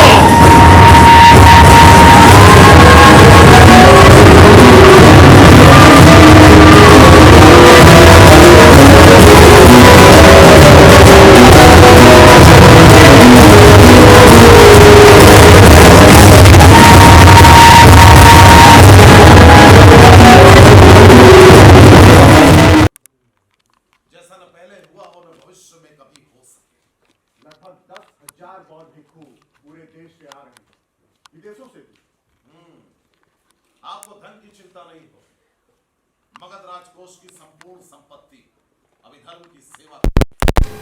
महासम्मेलन के पश्चात जो भी भिक्षु अभिधर्म के प्रचार प्रसार के लिए देश विदेश जाएंगे, उनके नाम भिक्षुओं की समिति ने निश्चित कर लिए। भिक्षु महिंद को कहां भेजा है? यमन देश। यमन देश तो किसी अनुभवी भिक्षु को भेजा जाना चाहिए। हम इस सूची को परिवर्तित करते हैं। भिक्षु महिंद श्रीलंका विधर्म प्रचार के लिए जा रहे हैं। और हाँ, सांची बिहार से कोई सूचना? भिक्षुणी देवी आ रही है ना? नहीं महाराज। वो स्वस्थ तो है ना? यदि स्वस्थ ना हो तो पाटलिपुत्र से किसी वैद्य को भेजिए। आप चिंता न करें राजन, आपके आदेश का पालन हो जाएगा। और भिक्षु महिंद? वो आ गए हैं। आ गए हैं? कहाँ है वो? उनसे हम मिलना चाहते हैं। वे आपसे मिलने के लिए बाहर बैठे हैं। बाहर क्यों बैठा दिया? मैंने सोचा कि महासम्मेलन के संयोजन पर पहले आपसे परामर्श कर लूं, फिर मैं भिक्षु महिंद को आपसे मिलवाऊं। लीजिए, आ गए भिक्षु महिंद। गच्छामि धम्मं शरणं गच्छामि संघं शरणं गच्छामि। कितना बड़ा हो गया है, कितना सुंदर, कितना सजीला, हम तो इसे पहचान ही नहीं पाते। पुत्र बहन, पूरे 15 वर्ष बाद तुम्हें देख रहे हैं। आओ आओ, हमारे गले से लग जाओ। आओ। महाराज, भिक्खु महेंद्र अब संघ की शरण में हैं। उनका पुनर्जन्म हुआ है, तो आप उनको हृदय से नहीं लगा सकते। क्यों नहीं लगा सकते? यह अनुचित है महाराज। ये हमारा पुत्र है। अब ये धर्म का पुत्र है, धर्म ही भिक्खु महेंद्र का पिता है। भिक्खु महेंद्र भिक्खु बनने के पश्चात पहली बार भिक्षाटन के लिए निकले हैं। तो हमें क्या करना चाहिए? भिक्खु महेंद्र की ये प्रथम भिक्षा है। आप उनकी झोली में 5 मुट्ठी चावल डाल दीजिए। कहाँ है चावल? भिक्षाम देहि राजन।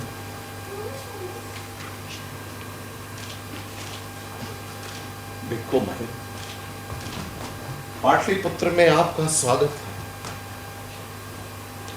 आपको प्रथम भिक्षा देकर हम अपने आप को सौभाग्यशाली समझते हैं, सौभाग्यशाली समझते हैं। महाराज, भिक्खु महेंद्र के सामने नतमस्तक होकर के प्रणाम कीजिए।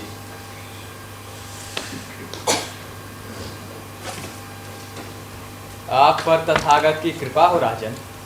बुद्धं शरणं गच्छामि। महेंद्र शरणं गच्छामि, धम्मं शरणं गच्छामि, संघं शरणं गच्छामि, बुद्धं शरणं गच्छामि, धम्मं शरणं गच्छामि, संघं शरणं गच्छामि, बुद्धं शरणं गच्छामि, धम्मं शरणं गच्छामि, संघं शरणं गच्छामि, बुद्धं शरणं गच्छामि, धम्मं शरणं।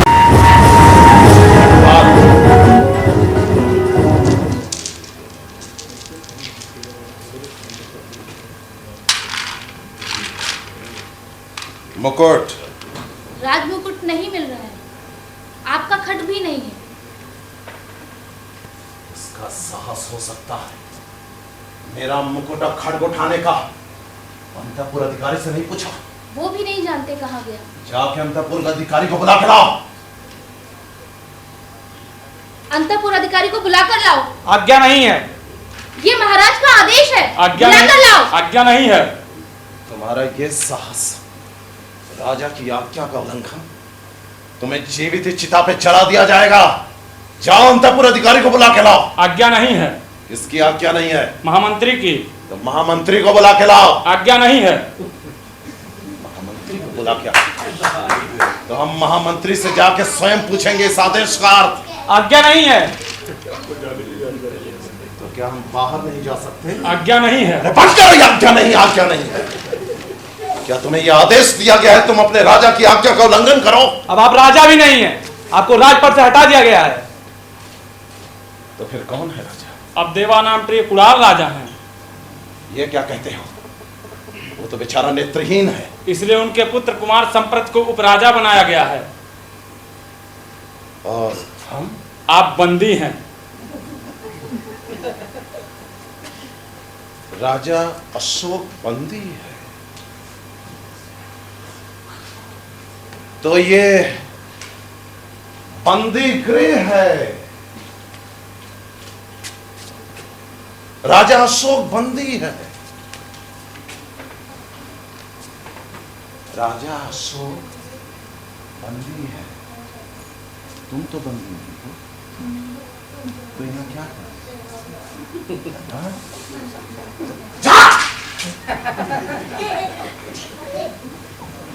राजा अशोक बंदी। बंधु अशोक, आइए आइए आइए आइए महामंत्री राधा को। पाटलिपुत्र के इस बंदी गृह में आपका स्वागत है। विराजिए। पहले आप बैठिए। अरे पहले आप विराजिए। ठीक है, मैं बैठता हूं, आप भी बैठिए। अरे हम कैसे बैठ सकते हैं अपने महामंत्री के साथ? हम तो मगध की प्रजा के एक तुच्छ प्राणी हैं। हमारा क्या साहस जो अपने अन्नदाता के सामने बैठने का साहस करे? मुझे बहुत खेद है इसके लिए, बहुत विवश होकर मुझे ये करना पड़ा। बंद करो राधा गुप्त, बंद करो अपनी ये बातें। हम स्वयं इस राजपाट का त्याग कर देना चाहते हैं। ये लो राधा गुप्त, ये लो संभालो अपना ये राजपाट, ले लो और बंधन मुक्त करो हमें। बंधु अशोक, आओ पुरानी मित्रता के स्मृति में एक चषक सुरा हो जाए। आओ आओ भी बैठो।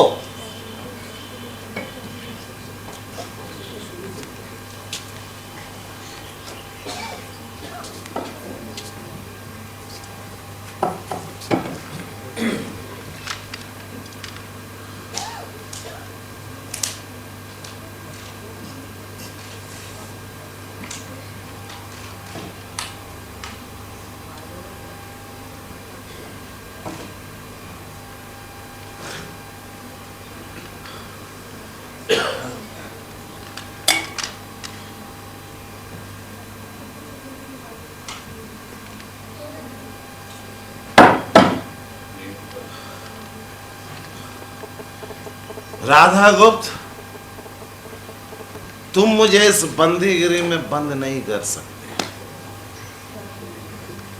मैं इस बंदीगिरी से बहुत दूर जा चुका हूं, इतिहास में जा चुका हूं, इतिहास में। मेरे शिलालेख गंगा से कावेरी तक देवा नाम प्रिय राजा पिदसी के नाम की धुन तभी बजा रहे हैं। सिंधु तक ही नहीं, सिंधु नदी के उस पार गांधार और कुभा नदी तक, उसके भी आगे राधा गुप्त, उसके भी आगे यमन और पारसिक देशों में मेरे शिलालेख घोषणा कर रहे हैं देवा नाम प्रिय राजा पिदसी के नाम की। शिलालेखों पे उकेरा मेरा नाम न तो कभी मिटेगा न धूमिल होगा। उन शिलालेखों से तुम राजा अशोक को मगध के सिंहासन से नहीं उतार सकते। राजा अशोक अजर है, अमर है, इतिहास है राजा अशोक, इतिहास है, इतिहास है राजा अशोक। हम तुम्हारे मित्र थे, तुम्ही ने अपने मित्र को राजा बनाया और तुम्ही ने उससे राज सिंहासन से हटा दिया। न तो मैंने अपने मित्र को राजा बनाया और न ही मित्र को राजपद से निष्कासित किया। अर्थात हम तुम्हारे मित्र नहीं हैं और न कभी थे। मेरी वचनबद्धता मगध के प्रति थी, मित्र के प्रति नहीं। इसीलिए मैंने मित्र को नहीं वरन एक ऐसे होनहार दृढ़ संकल्प चतुर को राजा बनाया था जो गांधार के बर्बर पश्तूनों से भी लोहा ले सके। वो तो हम हैं। वो तुम थे किंतु अब नहीं हो। कामाशोक से चंडाशोक, चंडाशोक से धम्माशोक बना अशोक। जब धर्म प्रचारक बन गया तो हम लोग चुप ना रह सके। राजा प्रजा के लिए पिता समान होता है और पिता के लिए सब पुत्र बराबर होते हैं। कहते रहो। फिर स्मरण कराता हूं तुम्हें, पूर्व में भी कहा था, फिर कहता हूं, जो राजा धर्म के आधार पर प्रजा में विभेद करे वो राजा बनने योग्य नहीं।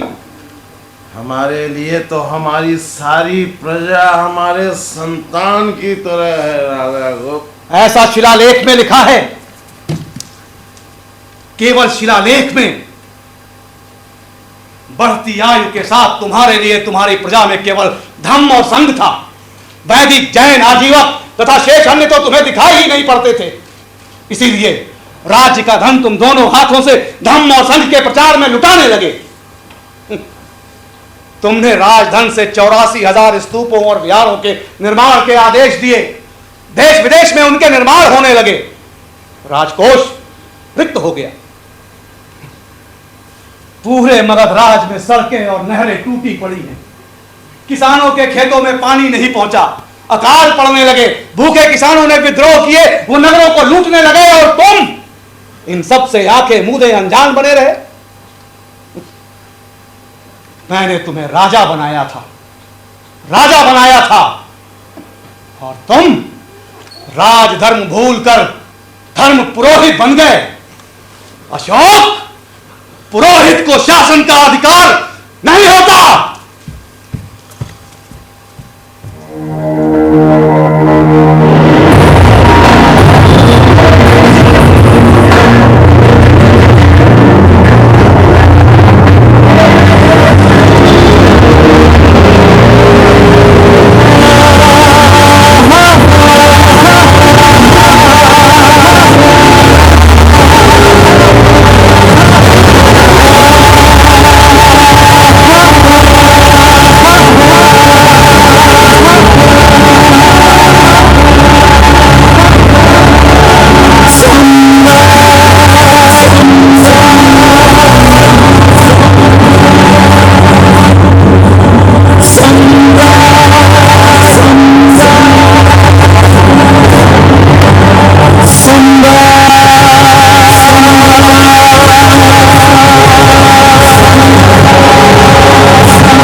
भंते नमन विराजे।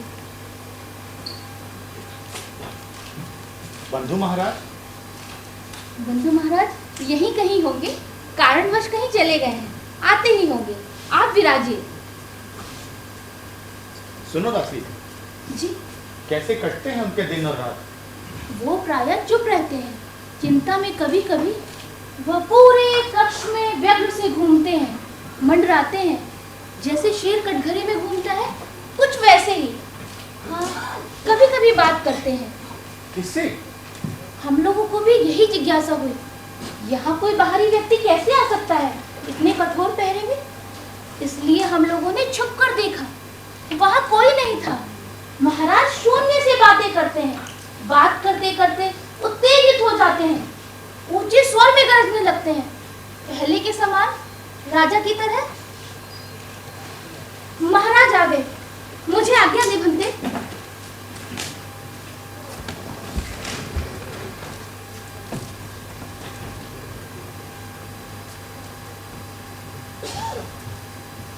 बनते किस से आए हैं? प्रणाम अग्रबंधु। बनते सुना है आपको कुटाराम बिहार के महास्थिविर हो गए हैं, बहुत दिनों बाद आए। जब आज्ञा मिली तभी आया। आप कहाँ चले गए थे अचानक? बाढ़ आई है। बाढ़? हाँ, राजभवन के इस कक्ष में भयानक बाढ़ आई है। किंतु मुझे तो नहीं दिख रही कहीं बाढ़। वो देखो, वो देखो, यहां चषक से पानी गिर गया था और इस पानी में ये चींटी फंस गई है। चषक से गिरा पानी तो चींटी के लिए बाढ़ ही है ना।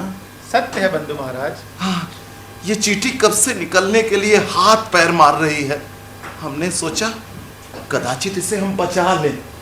इसे बचाने के लिए उद्यान में एक सीख ढूंढने चले गए। तो मिल गई सीख? हाँ, मिल गई। देखो तिस्से, चींटी के सामने उसकी मृत्यु खड़ी उसको दिख रही है। भय से उसकी सांसें फूल रही हैं, हृदय भय से धड़क रहा है। महाराज, हर प्राणी में जीने की इच्छा होती है। जिजीविषा? हाँ, ये भी जीना चाहती है। कदाचित इसे हम बचा लें। ए चींटी, आजा। ये सीख हमने इसलिए तुम्हारे सामने रखी है जिससे तुम इस पे चढ़कर पानी में डूबने से बच जाओ। आजा चींटी, आजा। महाराज, चींटी के समझ में नहीं आ रहा कि ये सीख उसकी प्राण रक्षा के लिए है। हाँ, कलिंग के युद्ध में हमने सहस्त्रों के प्राण लिए। आज एक चींटी के प्राण नहीं बचा पा रहे। आजा चींटी, आजा। बंधु महाराज, वो देखिए, चींटी सीख पे चढ़ गई है। चींटी सीख पे चढ़ गई। चींटी सीख पे चढ़ गई चींटी। हे चींटी, तुम जल निमग्न थी, तुमको डूबने से हमने बचा लिया। अब तुम्हारा शेष जीवन तुम्हारा है, जैसे चाहो वैसे जियो। जाओ, अब तुम्हारा शेष जीवन तुम्हारा है। जाओ चींटी। महाराज, आपने पुण्य किया चींटी के प्राणों की रक्षा करके। किंतु मरकर चींटी अपने असहाय जीवन से मुक्ति पा जाती। किंतु चींटी तो प्रसन्न है, वो तो नहीं चाहती असहाय जीवन से मुक्ति पाना। अरे चींटी अल्पज्ञानी है, वो असहाय जीवन को ही सब कुछ समझकर जीवन से चिपके रहना चाहती है। हम सब भी तो जीवन से अंतिम समय तक चिपके रहते हैं, चिपके रहते।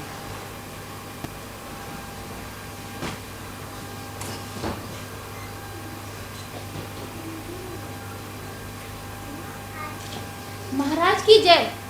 भिक्खु कात्यायन मैसूर से आए हैं। हमको स्मरण, मैसूर के एक भिक्खु को हमने वचन दिया था, जब वो पाटलिपुत्र आएगा तो हम उसे अपने हाथों से भिक्षा देंगे। बताओ तिस, हम उसको क्या उत्तर दें? तिस बताओ। महाराज, आप बिल्कुल चिंता मत करिए, मैं भिक्खु को समझा दूंगा। आपको दान देना निषिद्ध है। भिक्खु को सादर बुला कर लाओ। इससे हम क्या उत्तर देंगे भिक्खु को? आप निश्चिंत रहिए महाराज। बुद्धं शरणं गच्छामि, धम्मं शरणं गच्छामि, संघं शरणं गच्छामि। भिक्खु को नमन। तथागत की कृपा हो। भिक्षाम देहिरानी। भिक्खु कात्यायन, अब हम बंदी हैं। मुझे ज्ञात है, किंतु आपके पुण्य कर्म द्वारा भिक्षा। आज अशोक के पास मात्र एक फल है जिसे वो दान में दे सकता है और दे रहा है। इसे भिक्षा में स्वीकार कर इस अभागे राजा को कृतार्थ करो। तथागत आपका कल्याण करे राजन। बुद्धं शरणं गच्छामि, धम्मं शरणं गच्छामि। द्वार पे खड़े एक भिक्षु को अशोक शरणं भिक्षा भी नहीं देता। अशोक का जीवन वृथा गया अशोक का जीवन। नहीं महाराज, आपका जीवन व्यर्थ नहीं गया। आपकी करुणा ने कितने ही दीन दुखी और दलितों का संताप हरा है। उनके जीवन में नवीन आशा अंकुरित की है। हमें सांत्वना दे रहे हो।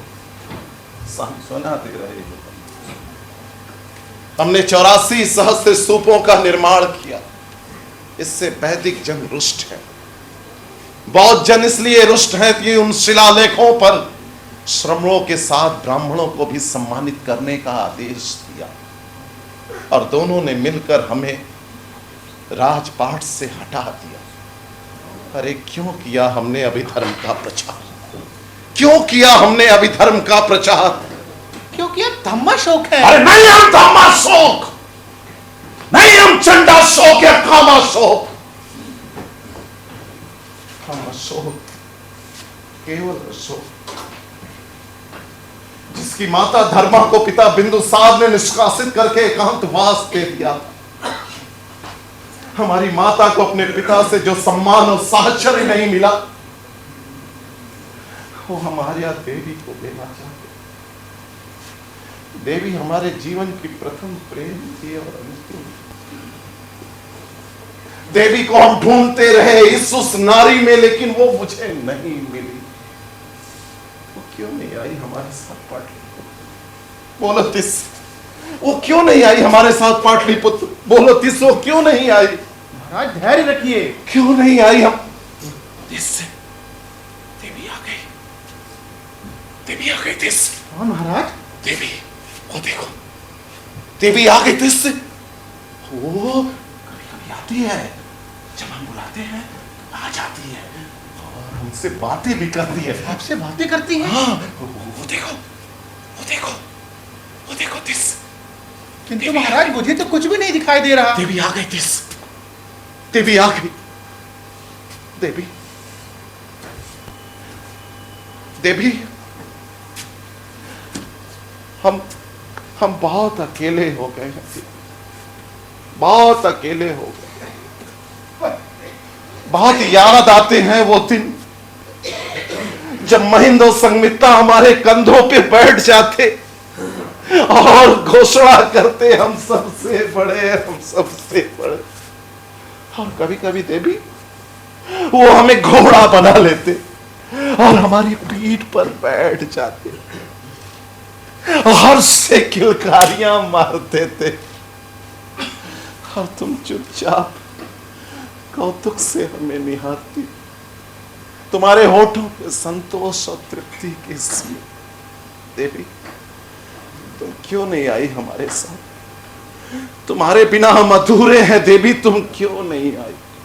तुम्हारे बिना हमारे जीवन का एक एक पल यातना है, क्यों नहीं आई? क्यों आती तुम्हारे साथ? देवी, तुम्हारा साथ हमारे जीवन को अर्थ देता है।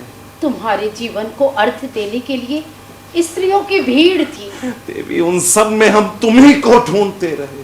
अरे तुमसे दूर जाकर भी तुमसे दूर नहीं जा सकते। तुम क्यों चले गए मुझे छोड़कर?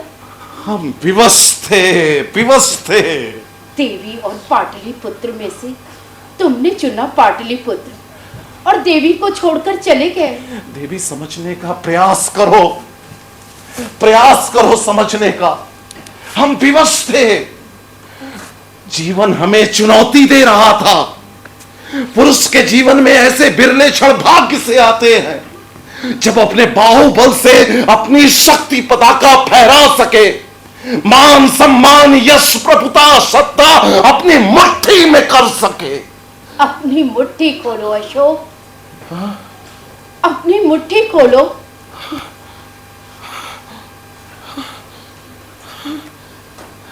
कहाँ है, कहाँ है मान सम्मान यश प्रभुता सत्ता? तुम्हारी मुट्ठी तो खाली है अशोक।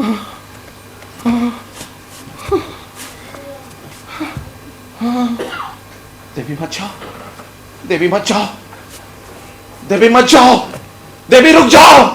देवी, तिस रोको, देवी को, देवी को रोको। तिस, वो जा रही, हमारी तो सुनती ही नहीं। तिस, देवी मत जाओ, मत जाओ। क्यों चुना हमने पाटलिपुत्र? क्यों चुना? पिता द्वारा निष्कासित माता के पुत्र को लोग देखकर भी नहीं देख पाते थे, जैसे हम होकर भी नहीं थे, जैसे हम पारदर्शी थे। हमें देखकर भी लोग नहीं देख पाते थे। वे लोग राजपुरुष, सामंत, श्रेष्ठी और अनुचर भी हमारे अंतस में एक चीत्कार उठती, देखो, आंख रहकर भी न देख पाने वाले अंधों, देखो, हम हैं। धीरे धीरे हमारे मन मस्तिष्क में एक आकांक्षा पत्थर सी दृढ़ होती चली गई। इन अंधी आंखों में एक दिन उंगली डालकर इनको दिखलाएंगे, देखो, हम हैं, हम हैं, हम हैं।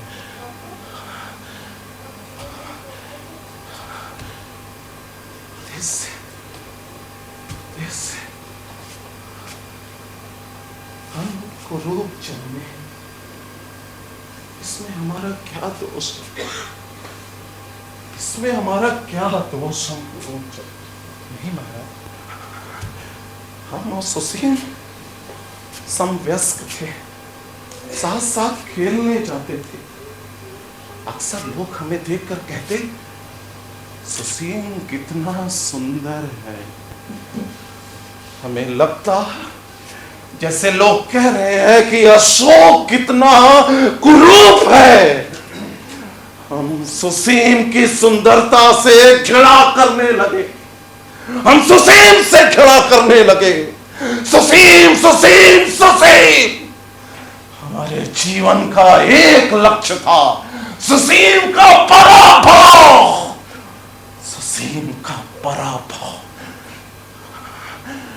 इसीलिए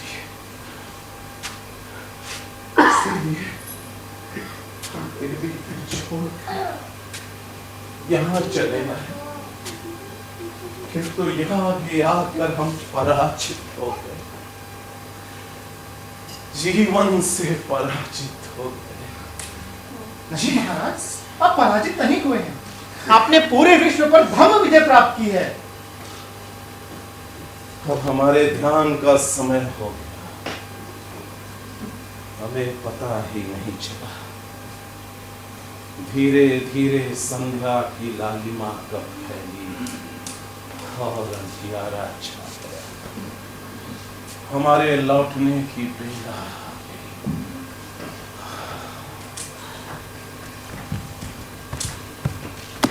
महाराज की जय हो।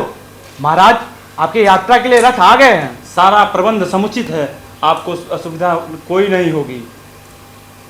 हम यात्रा पे जा रहे हैं, किंतु हमें पता ही नहीं कि हम यात्रा पे जा रहे हैं। हम कहाँ यात्रा पे जा रहे हैं? आप सबको ये मालूम है कि हम यात्रा पे जा रहे हैं, किंतु कहाँ जा रहे हैं ये पता ही नहीं। महाराज, आप तीर्थ यात्रा पर जा रहे हैं, बोधि वृक्ष के दर्शन के लिए, बोधि गया। ओह, तो दासी नंदिता जानती है कि हम कहाँ जा रहे हैं, केवल हम ही नहीं जानते। सब ज्ञानियों के बीच हम ही एक अज्ञानी है। महाराज, यात्रा पे आपकी सेवा और सुविधा के लिए दासी नंदिता भी आपके साथ जा रही है। तो भंते आपको भी ज्ञात है हमारी तीर्थ यात्रा? सबको ज्ञात है हमारी तीर्थ यात्रा के बारे में, सिवाय हमारे जिसको यात्रा पे जाना है। तो आप लोग ये भी बता दीजिए कि हमें यात्रा पे जाने का निर्णय किसने लिया? मंत्रिमंडल ने। फिर हम ये भी जानना चाहेंगे, हमें यात्रा पे भेजने के पीछे मंत्रिमंडल का क्या उद्देश्य? वो क्यों हमें पाटलिपुत्र से निकालना चाहता है? बताते हैं अग्रबंधु। सैनिकों, जाओ, दासी नंदिता तुम भी जाओ और समुचित करो कि महाराज के साथ यात्रा में जाने वाली समस्त सामग्री रख दी गई है। मंत्री, पाटलिपुत्र से निकालने के षड्यंत्र में आप ही सम्मिलित हैं? नहीं महाराज, ये सारी योजना महामंत्री राधागुप्त ने की है। राधागुप्त? हमें राजपाट से हटाने के बाद भी उसे संतोष नहीं मिला? नहीं महाराज, महामंत्री आपके मित्र हैं, आपके शुभकामी हैं। वो नहीं चाहते कि आपका शेष जीवन कारागार में बीते। अरे तो यात्रा से लौटकर पुनः तो इसी कारागार में आना होगा ना? नहीं महाराज, आप कारागार में वापस नहीं लौटेंगे। तो कहाँ जाएंगे? यात्रा से लौटने के बाद मार्ग में हमारा वध कर दिया जाएगा। नहीं राजन, हम सब आपके दीर्घ जीवन की मंगल कामना करते हैं। आप शतायु हो। वही पूछ रहा हूँ राधा गुप्त, कहाँ जाएंगे संबोधि का दर्शन करके? आप संबोधि का दर्शन करने नहीं जाएंगे। ये तो मात्र बहाना है आपको कारागार से बाहर निकालने का। क्या कहते हो? हाँ राजन, पूरा प्रबंध हो गया है। आप पाटलिपुत्र से तीर्थ यात्रा के बहाने निकलेंगे अवश्य, किंतु संबोधि न जाकर आप मौर्य साम्राज्य की सीमा के बाहर चले जाएंगे, पर्वतों में। वहां स्थित हिम विहार में आपके अवस्थान का पूरा प्रबंध हो गया है। तो क्या मौर्य की सेना इतनी अक्षम और निष्क्रिय हो गई है कि उसका एक बंदी भाग गया, उसे पता ही न चले? तुम मत जाओ, रहो इसी कारागार में। अशोक, मैं तुम्हारा बाल मित्र हूं। जीवन में प्रथम बार मैं मौर्य राज्य के विरुद्ध खड़ा हुआ। किसके लिए? तुम्हारे लिए, अपने मित्र के लिए। नहीं, अब नहीं कहूंगा तुमसे यहां से जाने को। रहो इसी कारागार में। ठहरो राधा गुप्त, ठहरो। हमें विचार करने दो राधा गुप्त, हमें विचार करने दो। राधा गुप्त, हमने मध्याह्न के उद्दाम प्रकांड सूर्य को धीरे धीरे संध्या में ढलते हुए देखा। अब हमें मृत्यु की प्रतीक्षा है। हम जानते हैं जीवन और मृत्यु का अंतर संबंध। जय में अंतर्निहित पराजय और सुख दुख की जुड़ी। माया के आवरण में छिपे जीवन के सत्य का हमने साक्षात्कार किया। अब हम तथागत की शरण में, इस कारागार में भी हम इस कारागार में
नाटक में पूरी तरह से जब हम देख रहे थे तो कहीं ना कहीं लग रहा था कि हम भी इसके पात्र हैं, और यही एक खासियत होती है किसी नाटक की।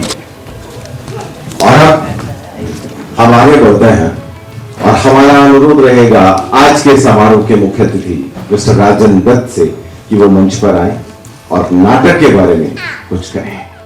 लास्ट में सर जो आपका मोनोलॉग था, I mean you took it to a whole new level sir.